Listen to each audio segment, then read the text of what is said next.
برنامه صبح بخیر دوما درات در دوشنبه 9:08 دقیقه ما شروع کردیم قسمت سیومی برنامه. من چون که در ساعت قبل برنامه گفته بودیم قرار است که همین حالا صحبت داشته باشیم در مورد اون که امروز واقعا هم در شبکه‌های اجتماعی ما هم روزا با میخوریم با خبرهای زیاد، ولی بعضا نمیتوانیم درستی یک خبری صحیح رو از ناصحیح فرق بکنیم و میگم بعضی از چیزهای هستند که بگویم که با واسطه میگن خبرهای ناصحیح میتونند که مغزشویی بکنن جوانان تاجیک را و گفتیم که وابسته با انا میگن مشکل جوانان ما صحبت خواهیم داشت و همین حالا علاقه مهمانی ما با استودیو وارد شدند و در رو برای ما نشستند استاد خیلی عزیز، استاد تمام اکثری بگویم و همچنین تمام روزنامه‌نگاران تاجیک، استاد بسیار هم گرامی ما خورشید عطاالله دیرکتور مرکز تحقیقات روزنامه‌نگاری که خیلی خوش آمدید استاد، روزتون بخیر باشد. امیدوارم که طبیب والده دارید و روز رو خوب استقبال گرفتید.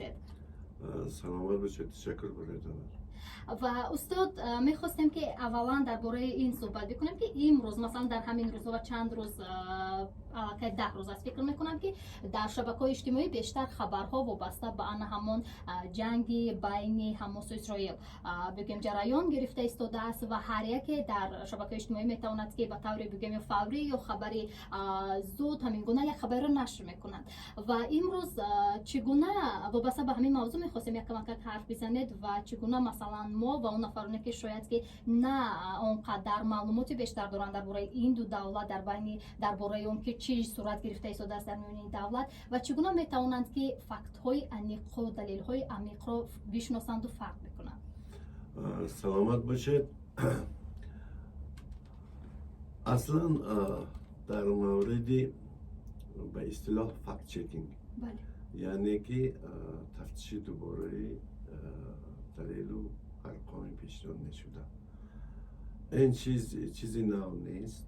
هنوز در زمان ژورنالیستیکای اتحاد شوروی یعنی در زمان شوروی در ما تفتیش دوباره معلومات بود و حتی برای اون که همین معلومات حتما یا تصدیق شود یا رد شود، ساختار نشریه های زمان شوروی ساختارشون از پایان به بالا می رفتن. مثلا وقتی که مواد از خبرنگار یا که از خبرنگاری جماعتی یا از خودی خبرنگار آمد و اول به شعبه دخلدار می رفت. شعبه دخلدار بعد بررسی اونا به عهده کاتب مسئول می داد. کاتب مسئول بعد خواندن مواد و تفتیشی اونا به جانشینی سردبیر می داد و تنها بعد این جانشینی سردبیر پیشنهاد میکرد برای نشر. اما هم سردبیر، هم جانشینی سردبیر، هم کاتب مسئول اینا می توانستند مواد پیشنهاد شده را بنابر نبودن دلیل یا بی‌قوت‌تر بودن دلیل اونا بازپس گردانند و توصیه دهند که دلیل و ارقام یک بار دیگر سنجند. یا که وقتی که نامه های شکایتی در زمان شوروی می آمدن، روزنامه‌نگاران رو وظیفه دار میکردن که به همون ناحیه رفته دلیل و ارقام سنجیده، هر دو طرف شنیده، بعد مواد آماده کرده پیشنهاد کنند. یعنی که این چیزی نو نیست و امروز اونا گرفتن فکت چکینگ نام کردن، شاید به اون خاطر که این زمان بسیار از موادهایی که پیشنهاد می شوند زبان انگلیسی دارند. مثلا شبکه‌های اجتماعی پیدا شدند، شبکه‌های ویدیویی زیاد شدند، نوارهای ویدیویی زیاد شدند و شاید ضرورت پیدا شدن همین چیز پیش آمد. به همین خاطر در تاجیکستان هم دست بالای دست ننشستند و بسیاری از کارشناسان معروف در این ساحه آموزگارای علاهیده هستند که می توانند به قول خیلی از خمیر جدا کنند. ترینینگ های زیاد میگذرانند و با روزنامه‌نگاران هم جوان و هم کلانسال میفهمانند که فکت چکینگ چی است و چگونه مواد تفتیش کرده می شود. و در این صورت از ترینرهای خیلی با قول با مهارت هستند در ما. این رستم گولوف، جمشید معروف، اینو بعدی سنجشی چند باره مثلا هنگام مناقشه های سرحدی با جانب قرقیزستان هم جمشید هم رستم دست به کار شده بودند و چندین دلیل های پیدا کردند که از جانب کشور همسایه با ما بیگناه سنگ می زدن. دلیل هایی که اونا می نوشتند و پیشنهاد می کردن قلبکی بدونش اثبات شد. اما در مورد ماجرای اسرائیل و فلسطین، این که از جانب با یک بیمارخانه در غزه راکت پرتاب شد، 500 نفر موافق معلومات وزیر تندرستی فلسطین 500 نفر هلاک شدند، بسیارشون کودکان بودند و این چیز در جامعه جهانی خشم و نارضایی زیاد برانگیخت. موقعات تقسیم شدند. روز نشریه بود که جانب اسرائیل میگرفت، نشریه بود که جانب حماس میگرفت. مثلا نشریه های جانب اسرائیل از جمله نشریه بیلد پیشنهاد میکرد که این چیز از جانب گروه تندروی حماس زده شده است.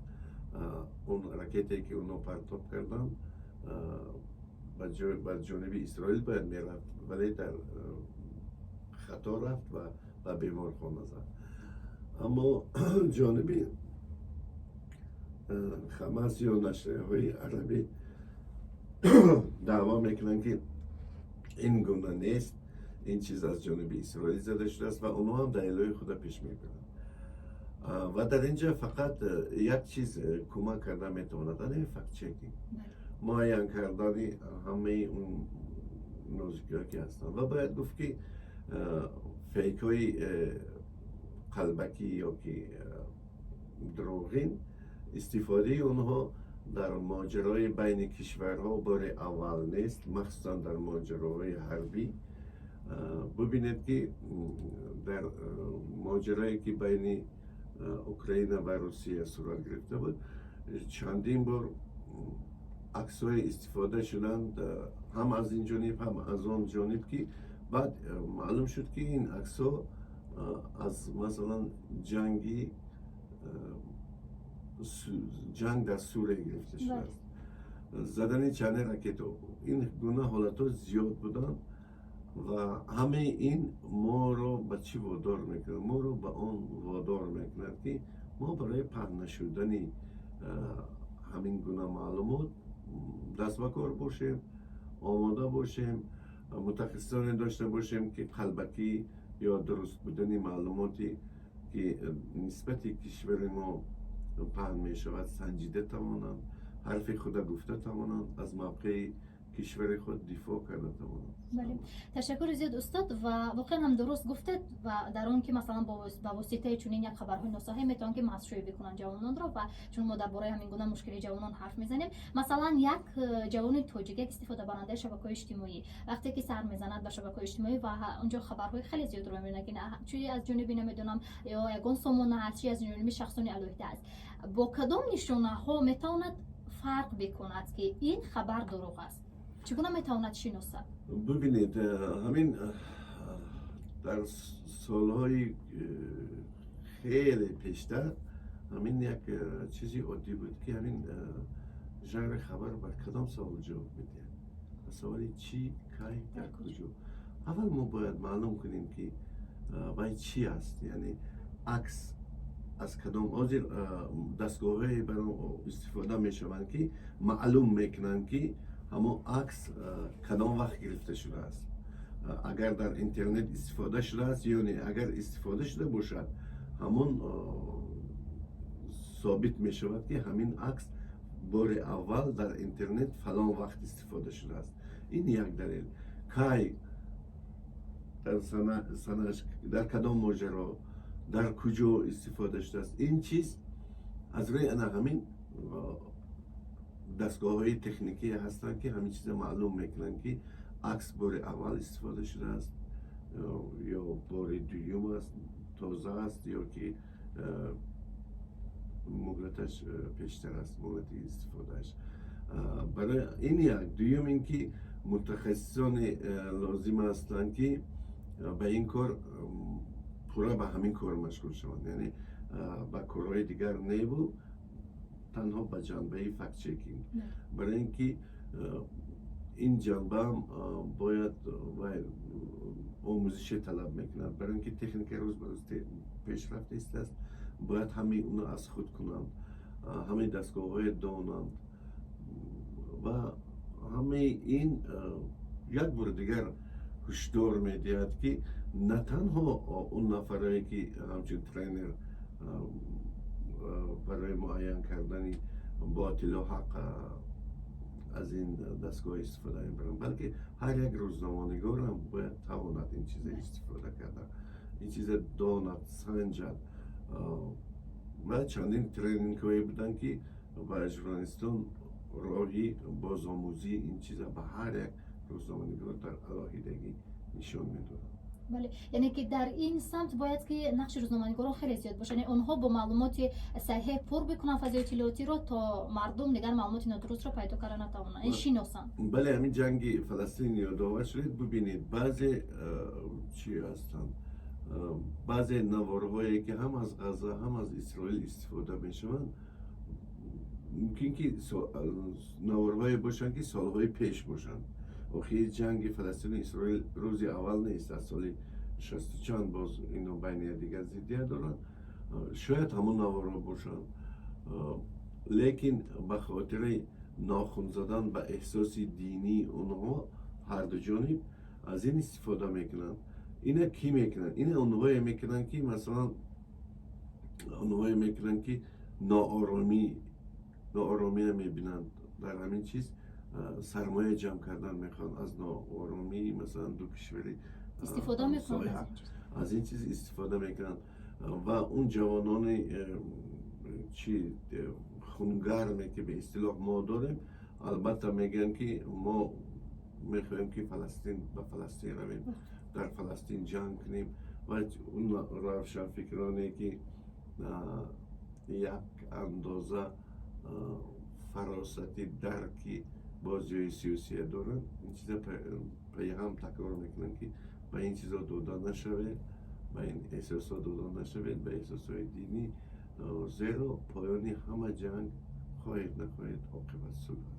روی صلح باید پیدا. بله در واقع. و دوستان عزیز دوباره میشویم که ما صحبت داریم با استاد بسیار هم گرامی خورشید عطاالله وابسته به چگونه توانیم معلومات صحیح رو از ناصحیح فرق بکنیم و وابسته به نمود خبرهایی که امروز در زیادی از موضوعات در شبکه‌های اجتماعی چرخ میزنن و ما و شما به واسطه از توجهگران این بگیم معلومات ها هستیم. صحبت ما ادامه خواهد کرد، بعد از یک سرات ما برمیگردیم.